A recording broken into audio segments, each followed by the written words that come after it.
साम्राज्य न्यूज, सामान्यांचा असामान्य आवाज। प्रभाग क्रमांक 3 भवानीपेठ घोंगडे वस्ती भागात ड्रेनेज झाकण चोरीला गेल्याची तक्रार नगरसेवक सुरेश पाटील यांच्याकडे आली होती। संबंधित तक्रारीची दखल घेत प्रभागात नागरिकांना सतर्क राहण्याचे आवाहन पाटील यांनी केलं होतं।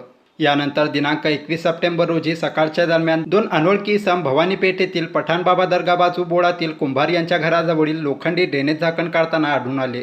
याची चौकशी केली असता 2 अनोळखी इसम चोरीच्या उद्देशाने आल्याचे समजले। घटनास्थळी घडलेली घटना जोडवाईपेठ पोलीस चौकीला कळवल्यानंतर पोलिसांनी घटनास्थळी दाखल होऊन दोघांना ताब्यात घेतल्याची माहिती नगरसेवक सुरेश पाटील यांनी दिली।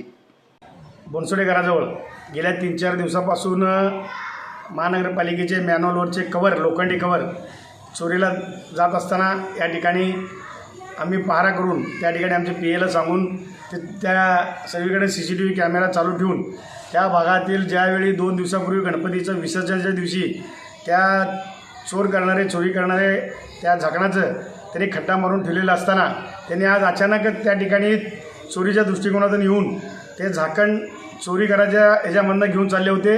आमचे PA विजय कोळी यांना माहीत झाल्यानंतर या भागातले नागरिकांनी आपलं नरेंद्र सिंग गेदू आणि त्यातले अनेक नागरिक बंधूंनी फोन केल्यानंतर आम्ही त्या ठिकाणी लगेच विजू कोळी आणि राजकुमार पाटील आणि बिपिन पाटील यांनी जाऊन त्या चोराला पकडून ठेवण्यात आलं आणि संबंधित अधिकाऱ्यांना फोन करून मी कळवण्यात आलेला आहे। परंतु संबंधित अधिकारी आल्यानंतर पोलिस त्या ठिकाणी यायला तयार नव्हते।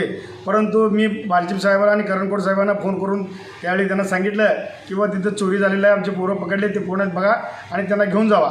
त्यावेळी त्याने या ठिकाणी येऊन घेऊन गेले। परंतु घेऊन गेल्यानंतर संबंधित आपले महानगरपालिकेचे जे झोन क्रमांक 3चे आमचे JE आहेत, आमचे SI CSI यांना सर्वांना सांगितल्यानंतर तिथं फिर्याद द्यायला एकमेकाच्या विरोधात आरोग्य निरीक्षक म्हणत आहेत तुम्ही फिर्याद द्या, JE आमच्या ज्युनियर इंजिनियर म्हणत आहेत तुम्ही फिर्याद द्या।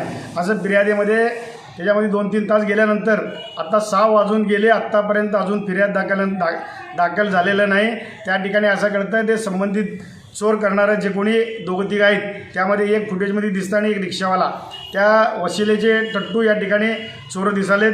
अनेक राजकीय पुढारी आणि त्या ठिकाणी फोन करून त्यांना सोडवण्याचा प्रयत्न आमच्या JE आणि AEला आणि आमच्या आरोग्य निरीक्षकाला आणि मुख्य आरोग्य निरीक्षकाला आणि आमच्या विभागीय अधिकारी लांबकाने साहेबाला या ठिकाणी दमदाटी करून फोन करून त्यांना फिर्याद दाखल करू नका अशा प्रकारचं हे सिस्टीममध्ये 6 वाजेपर्यंत JE द्यायचं का आरोग्य निरीक्षक द्यायचं जमादार अशामध्ये भांडणामध्ये ते थांबलेलं आहे। थांबलेलं असं कळताना मी पांडे साहेबांना आणि माननीय आयुक्त साहेबांना कळवलं आहे की हे काय कारभार बरोबर नाही, नसेल तर पोलिसांनी स्वतः फिर्याद द्यायला तयार आहेत।